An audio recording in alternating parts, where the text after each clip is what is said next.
किसी भी कीमत पे आप डरिए मत। हम लोग सत्य के राह पे हैं। सत्य परेशान जरूर हो सकता है, सत्य पराजित किसी भी कीमत पर नहीं होगा और हम होने भी नहीं। अगर आप भी लेना चाहते हैं देश दुनिया की तमाम जानकारी तो आज ही सब्सक्राइब करें हमारे चैनल को। साथ ही नीचे दिए बेल आइकन को जरूर दबाएं ताकि हर अपडेट आप तक पहुंच सके। नमस्कार, आप सभी का स्वागत है। हिंसा और आगजनी की घटनाओं से पश्चिम बंगाल इस समय थर्राया हुआ है। जहां तहां से बीजेपी कार्यकर्ताओं पर हमले की, बीजेपी कार्यकर्ताओं के मर्डर की खबरें आ रही हैं, महिलाओं के साथ दुर्व्यवहार की खबरें आ रही हैं और इन सब घटनाओं को बीजेपी ने बड़ी गंभीरता के साथ लिया है। अपने कार्यकर्ताओं को विश्वास दिलाया है कि हम आपके साथ खड़े हैं, डरिए मत।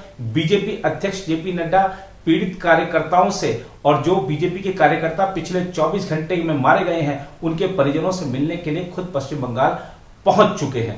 वह एक रिपोर्ट भी तैयार करेंगे और केंद्र सरकार को भी देंगे, ऐसा पार्टी के सूत्रों ने बताया है। केंद्रीय गृह मंत्रालय ने भी पश्चिम बंगाल सरकार से इन सब घटनाओं पर रिपोर्ट मांगी है। बहरहाल आप बात करें तो आपके साथ जो दृश्य देख रहे हैं, चल रहे हैं, ये पश्चिम बंगाल की वो महिलाएं हैं जिन्होंने बीजेपी के सुनार बांग्ला अभियान पर, सुनार बांग्ला वादे पर भरोसा करके उनको वोट दिया था। क्या इन महिलाओं की ये गलती थी? क्या अपनी पसंद की किसी पार्टी को वोट देना गलत है? देखिए कैसे टीएमसी के कार्यकर्ता, बीजेपी का आरोप है कि ये सब टीएमसी के कार्यकर्ता है, कैसे टीएमसी के कार्यकर्ता इन महिलाओं के साथ व्यवहार कर रहे हैं। ये वो टीएमसी के कार्यकर्ता हैं जिन्होंने कहा था कि प्रधानमंत्री नरेंद्र मोदी ने दीदी ओ दीदी कहकर ममता बनर्जी का अपमान किया, एक महिला का अपमान किया। दीदी ओ दीदी कहना अपमान था, तो ये क्या है? एक महिला के राज में महिलाओं के साथ ऐसा दुर्व्यवहार, क्या यही सभ्य समाज है? क्या यही बंगाली संस्कृति है? बहुत गंभीर सवाल खड़े होते हैं। महिलाओं की इस स्थिति पर जो भी बड़ी से बड़ी, कड़ी से कड़ी कार्रवाई होनी चाहिए वो की जानी चाहिए। ममता बनर्जी अगर आंखें मूंद कर ये सब देखती रही तो ये यकीनन दिखाता है कि पश्चिम बंगाल में लोकतंत्र अगर कहीं नहीं है तो पश्चिम बंगाल में नहीं है। इस तरह की घटनाएं पर अगर राज्य की सरकार, राज्य का प्रशासन आंखें मूंदे रहता है तो। बहरहाल बीजेपी ने इन सब मुद्दों को बड़ी गंभीरता के साथ लिया है। आज पार्टी के प्रवक्ता संबित पात्रा ने एक प्रेस कॉन्फ्रेंस की है और कई बड़ी बातें कही हैं। आपको सीधे ले चलते हैं, इस प्रेस कॉन्फ्रेंस में दिखाते हैं संबित पात्रा ने क्या कहा है। बंधुगण, बहुत दुख के साथ कहना पड़ रहा है कि आज कोरोना काल में जब देश कोरोना के साथ लड़ रहा है, हमें यह पीसी करना पड़ रहा है और मुख्यतः यह प्रेस कॉन्फ्रेंस बंगाल में जो स्थिति अभी बन के उभरी है, जिस प्रकार से वहां हिंसा हो रही है, उस विषय को लेकर है। प्रजातंत्र में आज जिस प्रकार का मंजर हम बंगाल में देख रहे हैं, विश्वास नहीं हो रहा है। आज से पहले हिंदुस्तान में कभी इस प्रकार का मंजर किसी चुनाव के बाद किसी भी राज्य में हम में से किसी ने नहीं देखा था। बहुत दुखद है। धू धू करके आज बंगाल जल रहा है।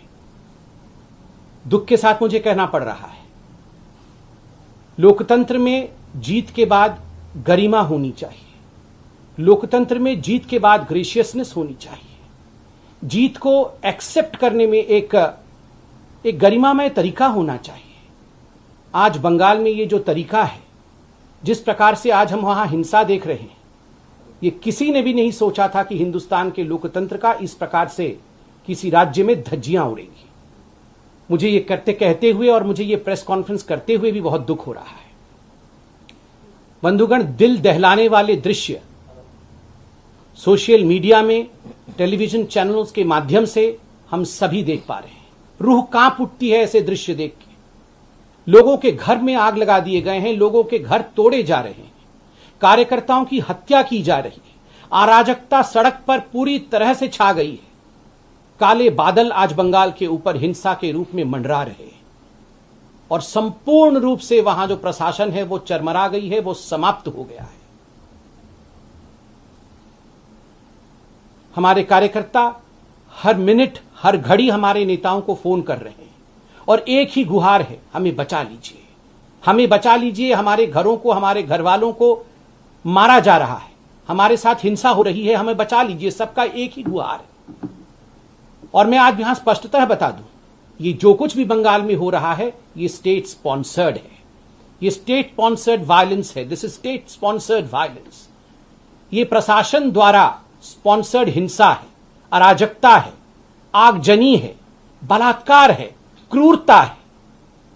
क्या दोष था उन लोगों का जिन लोगों ने एक अलग विचारधारा को चुनने की कोशिश की? बंधुगण, बंगाल में 2.28 करोड़ 2,28,00,000 बंगालियों ने, हमारे साथियों ने हमें वोट दिया है। क्या उनका अधिकार नहीं है कि वो अपने नैतिकता के हिसाब से, अपने विवेक के हिसाब से किसी पॉलिटिकल पार्टी या किसी विचारधारा को चुने? उनको कौन बचाएगा?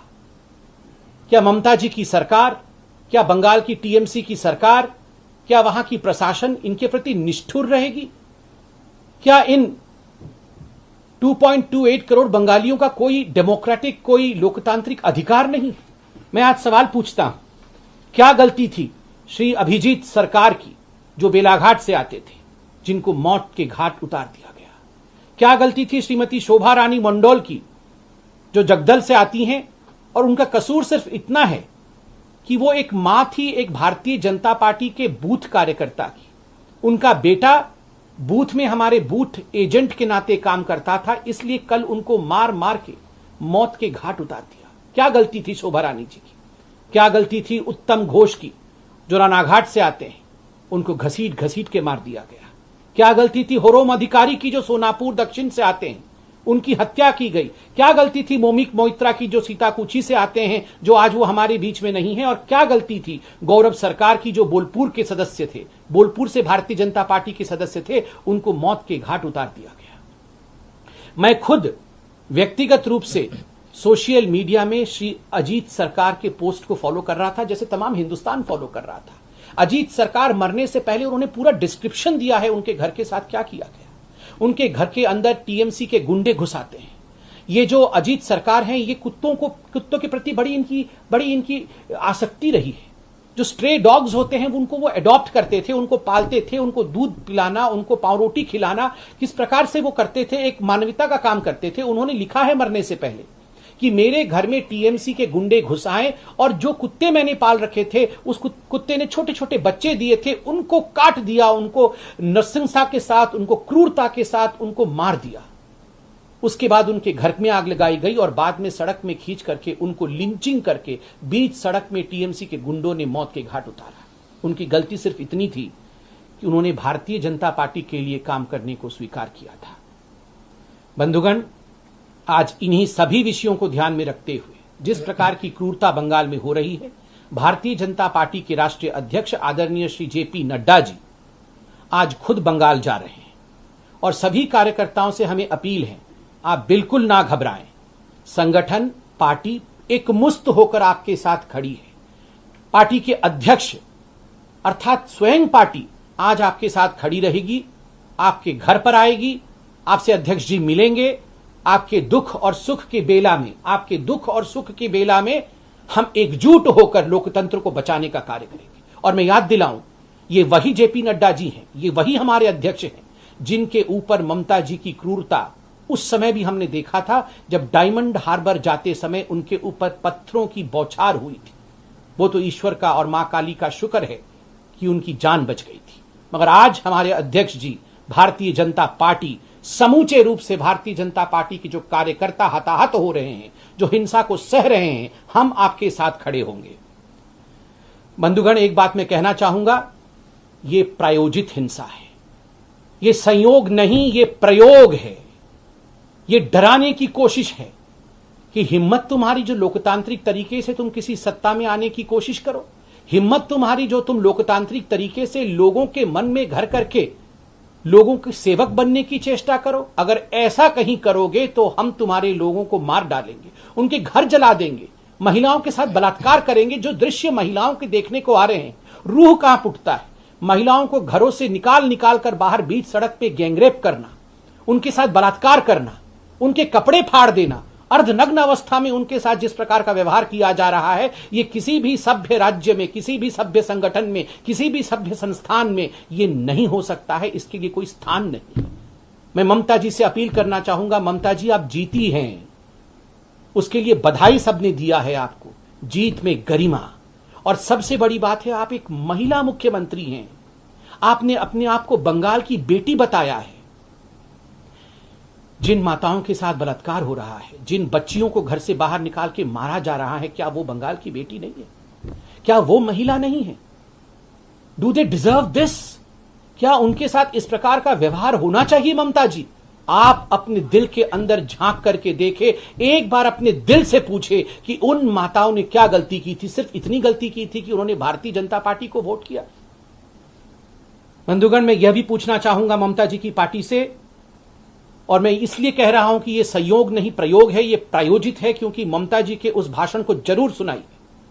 चुनाव से पहले ममता जी ने भाषण देते हुए कहा था, एक दिन ऐसा भी आएगा, यह चुनाव तो समाप्त हो जाएगा, चुनाव समाप्त होने के बाद सीआरपीएफ भी अपने घर चली जाएगी, चलो थोड़े दिन रुक भी जाएगी, उसके बाद तो घर चली जाएगी, मगर उसके बाद का समय हमारा होगा, उसके बाद का समय टीएमसी का होगा, हम भी देखेंगे उसके बाद क्या होगा, हम भी देखेंगे।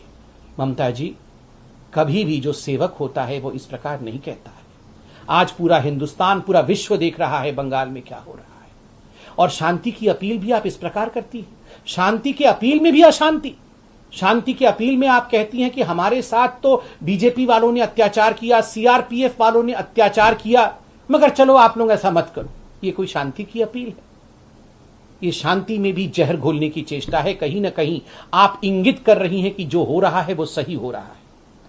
बंधुगण, अंत में मैं इतना ही कहना चाहूंगा कि ये जो टीएमसी पार्टी है, आपको याद होगा, कहीं भी कुछ घटना घटती थी तो ये डेलीगेशन भेजती थी। डेलीगेशन उत्तर प्रदेश में, डेलीगेशन कर्नाटक में, डेलीगेशन मध्य प्रदेश में, और हर जगह जाके ये फोटो टूरिज्म करके इनका डेलीगेशन आता था। इनके 4-5 सदस्य हैं जो परमानेंट डेलीगेशन के मेंबर हैं। ममता जी, एक भी डेलीगेशन आपने इन हिंसाग्रसित राज्यों, इन हिंसाग्रसित क्षेत्रों में भेजा है? बंगाल के अंदर जिन माताओं का कत्ल हुआ, जिन माताओं के साथ गैंगरेप हुआ, उनके घर में या जिनके घर को फूंक दिए गए, उनके घर में कोई डेलीगेशन आपका गया है? नहीं गया है। कब जाएगा? कब ये शांति होगी? और मैं दूसरे पार्टियों से भी पूछना चाहता हूं, आप save democracy, save constitution, save India, fascist India, ये सब पूरे विश्व में आप लोग जाके कहते थे। राहुल गांधी हर जगह आप जाके कहते थे। आज कांग्रेस के आपके कार्यकर्ता त्राहिमाम त्राहिमाम बंगाल में कर रहे हैं। भूल जाइए भारतीय जनता पार्टी को। भारतीय जनता पार्टी, हम तो, नड्डा जी आज हमारे साथ खड़े हैं, पार्टी पूरी खड़ी है, हम तो लड़ रहे हैं और लड़ेंगे भी। आपके कार्यकर्ता मर रहे हैं, अधीर रंजन चौधरी और एनएसयूआई के लोग गुहार लगा रहे हैं। एक ट्वीट आपका नहीं होता है, आप जगते नहीं है बस सिर्फ इसलिए क्योंकि आपको सैडिस्टिक प्लेजर मिल रहा है। मुझे बहुत दुख के साथ कहना पड़ रहा है कि जिस समय सभी को एकजुट होना चाहिए, क्योंकि हिंदुस्तान के डेमोक्रेसी, हिंदुस्तान के लोकतंत्र से बड़ा पूरे विश्व में कोई लोकतंत्र नहीं है, उस डेमोक्रेसी को अगर रक्त रंजित कर दिया जाएगा तो इसमें कोई पार्टी का विषय नहीं है, ये मानवता का विषय है। मानवता के लिए हमें एक होना पड़ेगा। और मैं सिर्फ इतना याद दिला के अंत करूंगा अपने वक्तव्य को कि आज 80 सीटों के साथ भारतीय जनता पार्टी मुख्य विपक्षी पार्टी है। We are the main opposition party today in Bengal and the main opposition party takes a pledge. हम ये प्रतिज्ञा करते हैं कि हम अपने कार्यकर्ताओं को और हम वो 2.28 करोड़ बंगालियों को जिन्होंने हमारे नीति, हमारे विचार के प्रति अपनी प्रतिबद्धता दिखाई है, उनके साथ हम खड़े होंगे, उनके अधिकारों की आवाज हम बनेंगे।